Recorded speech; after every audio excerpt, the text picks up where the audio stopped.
네, 민선 8기 출범과 함께 고양시청 신청사 건립 사업에 제동이 걸렸습니다. 최근 이동환 고양시장 측이 새로운 대안을 제시했다고 하는데요. 이도형 청대 연구교수 모시고 자세히 알아보겠습니다. 교수님 어서 오십시오. 네, 안녕하세요. 예, 올해 초 고양시가 특례시로 승격을 했는데 신청사 25년에 준공 예정이었는데 이동환 시장 민선 8기 출범과 함께 중단됐다고요. 어떤 내용입니까? 가장 큰 이유는 신청사를 추진했던 전임 시장이죠. 이재준 시장이 낙선을 하고 새롭게 이동환 시장이 당선이 되면서 신청사 추진에 급제동이 걸렸다고 볼 수가 있습니다. 이거는 이 시장의 공약사항이기도 한데요. 예산 부담 없는 신청사를 건립하겠다는 겁니다. 지금 계획대로 원당역 인근 주교동에 신청사를 설립할 경우에는 약 예산이 2,950억가량이 소요가 됩니다. 여기에다가 원자재, 물가 인상 등을 고려하게 되면 약 900억 원이 증가될 수 있다는 주장인데요. 이 시장은 당선되고 나서 기존 신청사 건립 계획을 중단을 하고 비용을 최소화할 수 있는 방안을 모색하기 시작을 했습니다. 이 시장은 당선 직후에 민간 복합 개발 방식을 제안을 했고요. 인수위에서도 이를 이제 백서에 포함시키는 등 민자를 이용한 신청사를 건립하겠다라고 추진을 하게 됩니다. 하지만 국내에서 이제 그런 사례가 지금 전혀 없는 상태이고요. 일본에서 그런 사례가 있긴 했습니다만은 상당히 예외적인 경우라고 볼 수가 있습니다.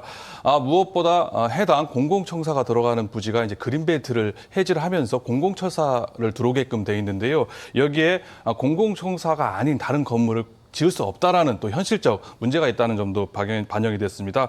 사실상 민자를 유치해서 공공청사를 건립할 수 없는 상황이 벌어지게 된 건데요. 상황이 이렇게 되자 신청사 건립을 두고 지역 내 이제 갈등, 논란이 점점 불거지고 있는 상황입니다. 예, 논란이 이어지자 이동환 시장이 효율적인 신청사 건립을 위한 포럼을 개최했습니다. 새로운 대안을 이 시장이 제안했다고요? 그렇습니다. 처음에 이 시장이 제안했던 민간 복합 개발 방식으로 신청사를 지으는 것이 사실상 불가능해지자 새로운 대안을 제시를 했는데요.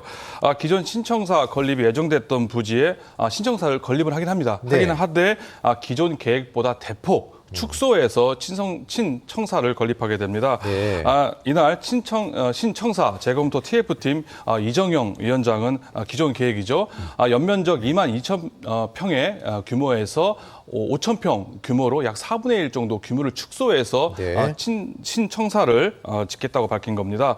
이렇게 되면은 예산은 한 1,000억 원가량으로 상당히 줄어들게 되고요. 나머지 건물들은 예산을 들이지 않고 단계적으로 추가로 짓겠다는 입장을 그날 밝혔습니다. 이 위원장에 따르면 신청사는 2단계로 짓게 되는데요. 1단계는 기존에 있는 주교동에다가 신청사를 짓되 현재 산재되어 있는 행정 사무공간을 모두 하나로 합치게 됩니다. 2단계는 대곡 역세권에다가 추가로 신청사를 지어서 재이전을 하겠다는 계획이라고 할 수가 있는데요. 이렇게 되면은 40년 된 기존 본관은 그대로 사용을 하게 됩니다. 신청사에는 이제 현재 11곳으로 분산되어 있는 행정 업무 시설을 하나로 모으게 된다는 얘기라고 볼 수가 있는데요. 이렇게 되면은 신청사 부지를 놓고 일산동 주민하고 일산 주민들과 덕양구 주민들 간에 이제 부지 요구사항을 두고 그동안에 갈등이 있어 왔었거든요. 그것이 해소화될 수 있지 않겠느냐. 그리고 민자 유치와 복합 개발을 통해서 비용 부담 없는 청사 건립이 부분적으로 가능하다 이렇게 입장을 밝히고 있습니다. 네, 효율적인 신청사 건립한 해법이 뭘지 궁금한데 포럼에 참석한 시민들은 좀 비판적인 목소리를 냈다고요? 그렇습니다. 본청사와 신청사를 이원화로 운영하겠다는 이제 고양시의 계획에 대해서 비판의 목소리가 높다고 할 수가 있는데요. 가장 먼저 비용 문제에 대한 비판이라고 볼 수가 있습니다. 계획대로 내년에 착공하지 않는다고 하면 오히려 더 물가 인상 등으로 해서 비용이 더 늘어나게 될 것이다. 그리고 구체적인 재원 조달 방안도 지금 밝히지 않은 상황이라고 볼 수가 있습니다. 또 본청사는 안전진단에서 지금 D등급을 받은 상황이거든요. 즉 위험한 건물을 그대로 사용하면서 외부에 나가 있는 외부청 11개 동을 하나로 모으기 위해서 신청사를 짓는 것은 이해가 되지 않는다. 안전에 좀 문제가 있는 거 아니냐라는 좀 비판이 나오고 있습니다. 효율성에 있어서도 문제가 있다는 지적이 나오고 있는데요. 별관 등 업무시설 11개 동을 먼저 이전한 뒤에 또다시 이제 청사를 지어서 본청을 옮기게 되면은 단계별 이전이라고 허울은 좋지만은 오히려 2단계로 이전하는 것이 비용을 더 증가시킬 우려가 있다는 예. 겁니다.